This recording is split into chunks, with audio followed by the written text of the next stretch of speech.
Hey sisters, today I want to talk about burnout, a very serious subject.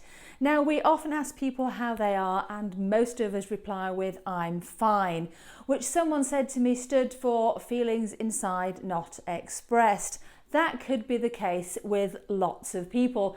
Somebody also said to me that it stood for fucked up, insecure, neurotic and emotional, and that could also be the case. Sorry mum, said a bad word, oops, on the internet.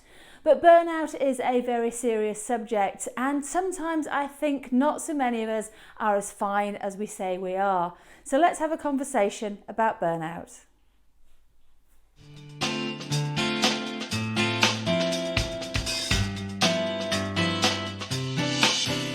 So I want to start a serious conversation about burnout, what it is. You see, we've just about managed COVID-19, and we are far from being clear of that particular crisis. And guess what? Because of that crisis, certainly in the UK, we're heading into what looks like the worst recession ever. And that's going to be worldwide. It's not just for us guys here. So people will expect more of their employees, and you will expect more of yourself if you're a solopreneur, a small business person, an entrepreneur. And we can't always just work harder. I know it's something that I try and do instinctively in difficult situations. This recession is going to hit us all, and it's going to hit us in different ways. And we've got family lives, and as I said, COVID's certainly not over with just yet. And with all this added pressure, there's going to be much more stress both in the workplace and at home.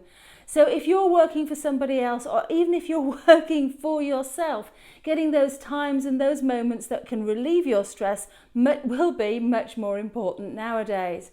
So I want to know what burnout is and how it affects us all. So I'm going to head over to my office now and we can start this conversation all about burnout. What is burnout? Burnout is a type of stress, and it's getting more and more recognition. Burnout is really related to workplace stress, but you could have stress in your family life, about your finances and about other things. Now, burnout has been likened to PTSD, post-traumatic stress disorder, and it's really interesting to read that often within an organisation, it's the superstars, those superheroes that actually experience burnout. So you're very likely to have these kind of symptoms if you're an entrepreneur or a solo business person. You're going to drive yourself through your stress situations. So yes, here's yet another stress we can add to our lives. But stress isn't necessarily always a bad thing. Yep, I know you think I've gone crazy. Stress prepares the body for difficult situations, and it's important in our daily lives. So for example, if you've ever had those butterflies in your tummy or those sweating palms before a large presentation, that's stress kicking in. So think about performers, think about theatre actors, racing car drivers, pro tennis people. All of them will experience a degree of stress prior to performance. It's the body preparing itself for those slightly extreme situations. So stress isn't necessarily always a bad thing. Now, this kind of stress is brought on by adrenaline, noradrenaline and cortisol, and they all have different actions on the body and they're all needed for different reasons.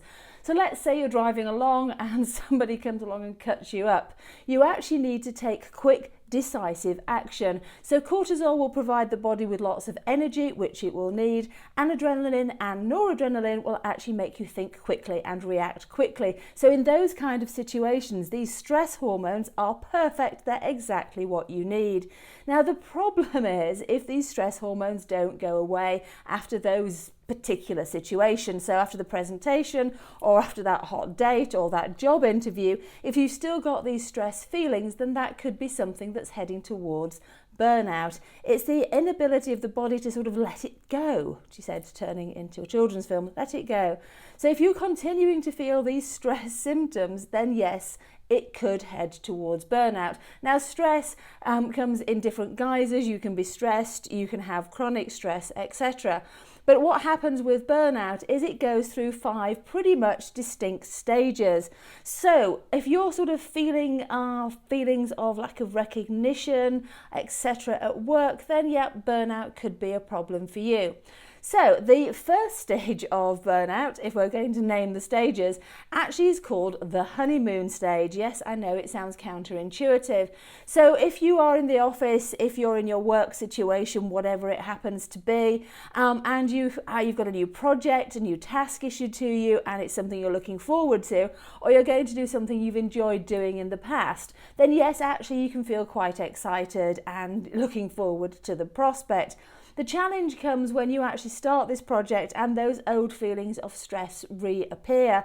You start to feel disengaged with the project and you start to feel a degree of apathy. Now, those are the first signs of stress, and if we can recognise them early, we can take a break, take some action and stop it going any further. And that's what the honeymoon phase is. It's when you're actually a bit disengaged from work generally. You can do some stuff that you quite like, but those old feelings of stress start to reappear. So that's the first stage of stress. Now, if you get yourself into a stressful situation, you're going to start to get things such as demotivation, low productivity, mental exhaustion. You're going to start to have interrupted sleep patterns. Those are the things that sort of happen next. If you like, it's kind of stage 2.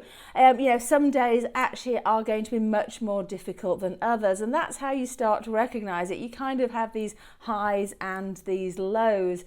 So if you're starting to feel those kind of symptoms, maybe a few heart palpitations in there as well, you've kind of got onset stress. Again, great place to take a break, take a breath and do something about it. Now, if you're not able to do that, and if that is because your work situation cannot change, the situation you're in cannot change, and you still continue to feel this lack of engagement, this lack of recognition, and you push yourself forward, then yep, you can hit chronic stress. So in leading up to chronic stress, we've got the honeymoon phase and you've got onset of stress, and yep, take a moment at this time to get some rebalance in your life. Just recognize those symptoms. They're serious symptoms, because if you start to get stressed on a regular basis, you can actually have some physical symptoms, and this is where we start to talk about chronic stress. Now, chronic stress can lead you to have high blood pressure, it can lead to stroke, it can lead to heart attacks. So some very, very serious physical symptoms as well here. If you're getting into the chronic stress period, you will start to feel anger and aggression, you'll feel apathy, you will probably feel persistent tiredness. Those sleep patterns are all over the place. You could want to sleep absolutely all the time or get no sleep whatsoever. Now, one of the big symptoms that is recognised with chronic stress is anger and aggression. Now, this anger and aggression doesn't necessarily have to be directed towards your boss or the thing that's causing you stress. Now, if you are in a work situation, if you don't work for yourself, obviously it's going to take a lot of courage, but you would need to try and face this with your employer, because if this continues, A, you're not doing a very good job, and B, you're going to hurt yourself. You're going to develop some serious physical symptoms. And obviously you can't be aggressive at work. It could also, this aggression could actually present itself in your family situation or with friends, people who have absolutely nothing to do with the stress situation, but they bear the brunt of it. And that often happens. You have stressful work situations, and this can be when you shut yourself away, when you're a solo business person, an entrepreneur, you shut that door and you get yourself all stressed and worked up. You come out and your family's there and they take the brunt of it. Or you could leave the work situation, whether you're a butcher, a baker or a candlestick maker, and you can go home, and because you've been so stressed during the day, you take it out on your family. One of the other areas that this anger and aggression can exhibit itself is with things. My expression for it is thing rage, and yes, I'm holding my hands up here. I get thing rage, so some of my things will suffer if I'm feeling stressed or out of control. It's those lack of control feelings. So just to give you a very personal story, a long time back in my career, I was living in Wimbledon near London, working for a large telecommunications company. I was renting a house with a housemate, so it's way before I bought a house and became a grown-up. But I did have relationship issues, car issues, and an awful lot of stress at work. So all of these challenges were raising their ugly head, and I felt very out of control. Now, what happened was I was doing the washing, and I couldn't get the door of the washing machine open. And so my housemate came in to find me. Yes, hello Sharon, I'm talking to you. With both feet off the floor, with me hanging on to the washing machine, trying to open the door. I was so stressed and so out of control. It was just like, just open, ow! And basically what had happened, it hadn't quite finished the spin cycle, and it was one of those doors that wouldn't open until the cycle had actually finished. So she walked into the room, I've got both feet off the floor, hanging onto the washing machine, even screaming at it for dear life, and she came along, she went, click, and the cycle finished. And because I'd been doing this for so long, the door opened, myself and the washing fell onto the floor. Not a good look. So it can be directed towards things. Now, the other thing that happens throughout this stress period, whether you are in the honeymoon period or you're heading towards chronic stress, is you may be tempted to self-medicate. Yes, you may want to have wine, or you may want to have drugs. That's a no-no, obviously. Or you may want to have chocolate or cake. I fall into the last category. So if you're in any of these periods of stress, your appetite will change. It could be that you eat an awful lot more. Yes, that's me, unless I'm very, very stressed, or your appetite could disappear completely. So what is burnout? We're heading towards burnout. We're going to talk about burnout because that's where we kind of hit stage 4. But recognizing the symptoms that lead to this, the honeymoon phase, stress and chronic stress, could just stop you actually getting there. So moving on from chronic stress, what we get to then is the part of the process. If you're wanting to number the stages, it's about stage 4. There is actually what we normally say when we're describing burnout. This is where we actually start to call it burnout. It's the stage where normal life just is not possible, and you really do have to have some kind of intervention. You can't function as a normal person. The stress levels are so extreme that you're just not going to be able to get on with life without taking some serious action. You've actually tipped that balance from chronic stress to being completely unable to cope. You may have a desire to drop out of society. You may have a desire to move away from family and friends. You want to be totally on your own. You want to be isolated. You certainly aren't interested in work or relationships or any of those kind of things. And you may even start to neglect your personal needs in terms of food or hygiene. So this is a very serious part of the cycle. This is where stress really tips you over. So this is what we start to call burnout in this particular phase. I'm really hoping you guys aren't recognizing any of these symptoms at all, but you know, life's tough now, and it can easily slide into burnout. Burnout then moves into the next phase, something that we call habitual burnout. Now, if you haven't had some kind of intervention, some kind of help, obviously you must get help. I'll come back to that in a minute. But then the burnout has become so integral, so embedded in your life that normal life is just over. It's just not possible. You're not going to function.